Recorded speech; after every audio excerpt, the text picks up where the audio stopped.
60 number जातीय राजपथ दे ओडिशारू पश्चिमबंग को गोरु चोरा चलाण बेले पश्चिमबंग सीमार गोरु भर्ती कंटेनर को जबत करिछि पश्चिमबंग पुलिस।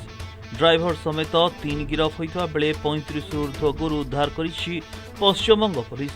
सूचना अनुसार अपराह्न गोटाए समय MH43Y4901 नंबर एक कंटेनर ओडिशा भद्रक अंचल 35 ऊर्ध्व गोरु बोझे करी 60 नंबर जातीय राजपथ दे पश्चिमबंग राज्य उलबेड़िया अंचल चोरा चलाण बेले पश्चिमबंग सीमांत दांतुण पुलिस गाड़ीटी को जबत करता बेले ड्राइवर समेत 3 जन को गिरफ्त करिछि।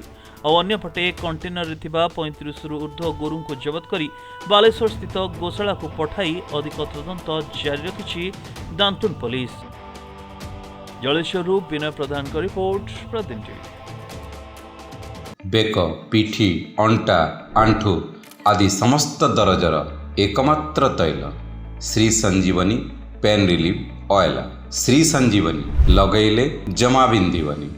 श्री संजीवनी पेन रिलीफ ऑयल हर दर्द को समझे, रखे सबका ख्याल।